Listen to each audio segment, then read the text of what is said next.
আমাকে অনেকবার আমার এসে বলে গেছে যে বাবা এত ঠান্ডা হয়ে গেছেন কেন? এক চোটে গরম হওয়া যায়? গরম হবে তো, সবাই বলছে। ছেড়ে দাও প্রেম সে। বলছি ঠাকুর মশাই, এনারা অনেক দূর থেকে এসছে, আপনার কাছে নতুন কিছু আশা করছে। আমাদের জনগণ আমাদের সাথে আছে, আপনি ভয় পাবেন না, নির্দ্বিধায় আপনার গান চালিয়ে যান, কি তাই তো? প্রেম সে জোরে উলুধ্বনি মায়েরা।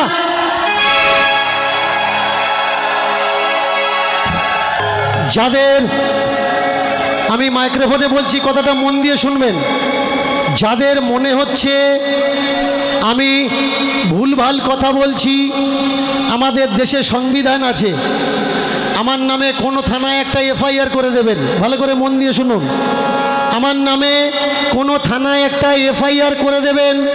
হিংসা নয়, আমরা আইনের আশ্রয় নিয়ে গিয়ে সেখানে আপনি আমাকে দোষী প্রমাণ করবেন, আর আমি আপনাকে প্রমাণ করব যে আমি দোষী নই।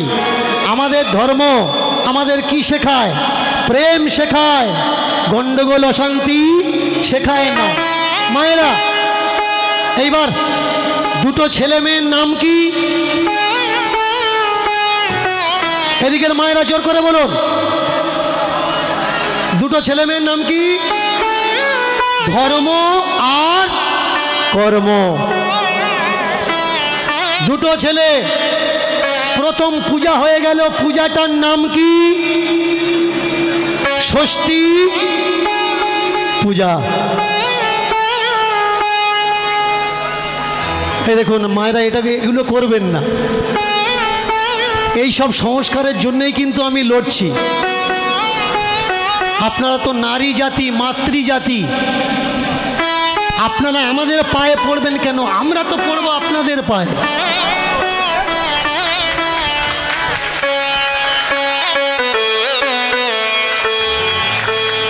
আমার সমাজ আজকের ভুলে গেছে কার আগে মাথা নোয়াতে হয় আর কার আগে মাথা নোয়াতে নেই। ছোট্ট ছোট্ট অপদার্থগুলো আপনার বাড়িতে আসছে, আপনার নাতির বয়সীও নয়, আর সংস্কারের নাম করে বুড়ো ঠাম্মা দিদিমার বয়সী মানুষ তাদের পা ধুইয়ে দিয়ে প্রণাম করছে, আর ওই স্টুপিড গুলো, রাস্কেল গুলো পা বাড়িয়ে দিয়ে প্রণাম নিচ্ছে।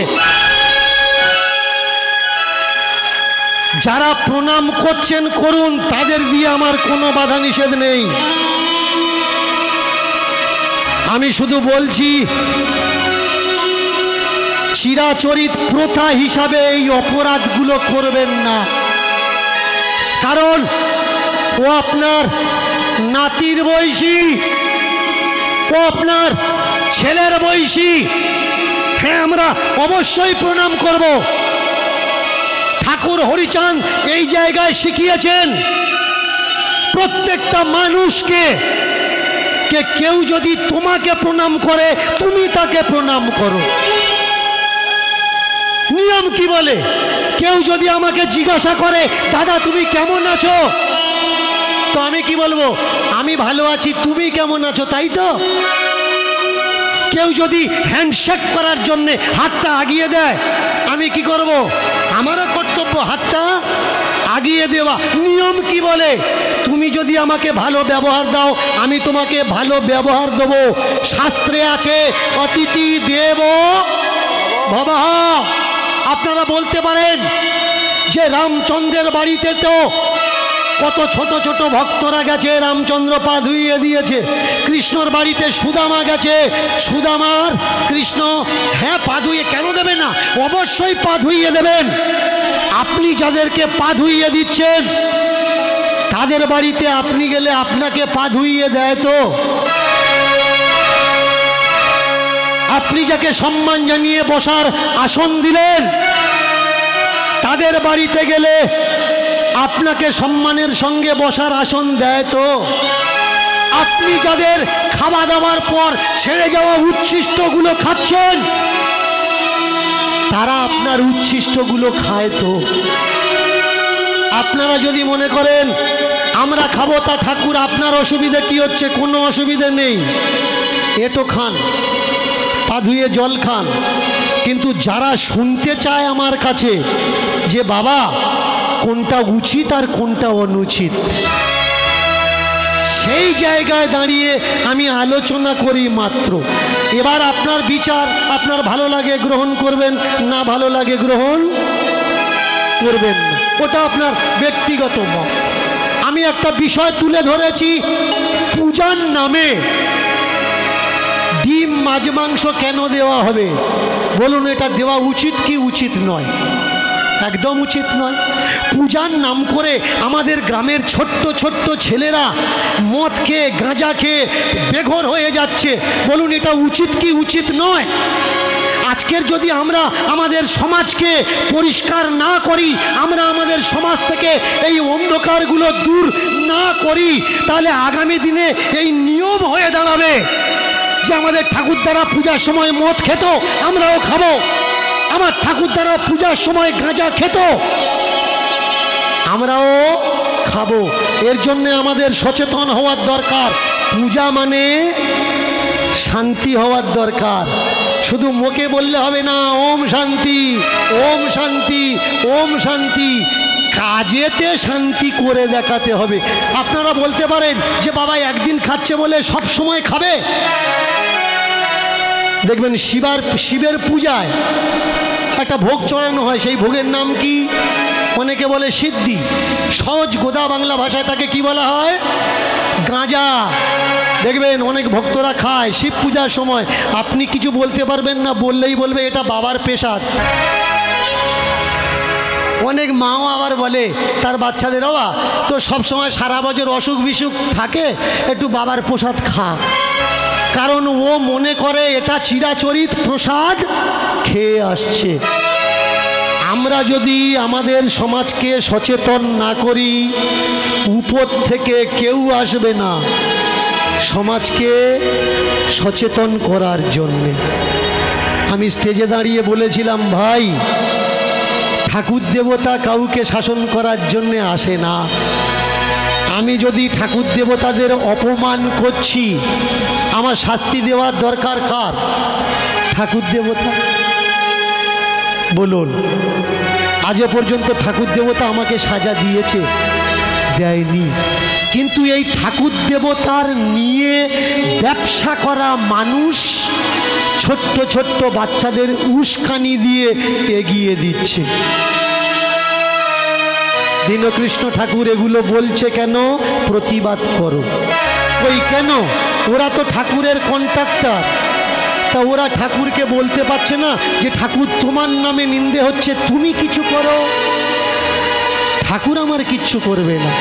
বাস্তব সত্য এই, আপনার চাকরি পেতে গেলে আপনার চেষ্টা করতে হবে, আপনার লেখাপড়া শিখতে গেলে আপনাকে চেষ্টা করতে হবে, সুস্থ থাকতে গেলে আপনাকে চেষ্টা করতে হবে, ধনী হতে গেলে আপনাকে চেষ্টা করতে হবে, জমি চাষ করতে গেলে আপনাকে চেষ্টা করতে হবে। উপর থেকে কেউ এসে করে দেবে না। দুটো বাচ্চা, ষষ্ঠী পূজা হয়ে গেল, এদিকেও হালকা করে ষষ্ঠী পূজা হলো। ধীরে ধীরে 5 মাস, 6 মাস, 7 মাস, 1 বছর, 2 বছর, 3 বছর পরে, 1 বছর, 2 বছর, 3 বছর পরে, 1 বছর, 2 বছর, 3 বছর পরে পরে, 1 বছর, 2 বছর, 3 বছর পরে, 1 বছর, 2 বছর, 3 বছর পরে, 1 বছর, 2 বছর, 3 বছর পরে, ধীরে ধীরে 4, ধীরে ধীরে 4, 5 বছর পরে, ধীরে ধীরে 4, 5 বছর পরে, ধীরে ধীরে 4, 5 বছর পরে, ধীরে ধীরে 4, 5 বছর পরে, 5 বছর, 5 বছর, 5 বছর, 5 বছর, 5 বছর, বছর এই বছর অতি তত্ত্বের বছর 5 বছর 5 বছর এই বছর অতি তত্ত্বের বছর 5 বছর 5 বছর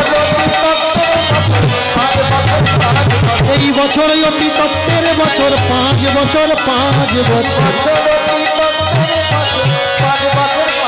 এই বছর অতি তত্ত্বের বছর 5 বছর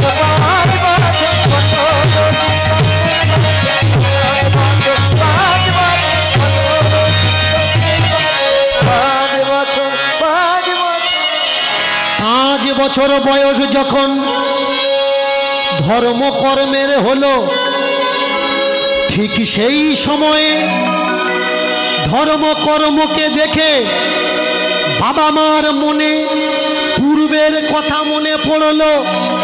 ভাই মা তো বলেছিল প্রথমে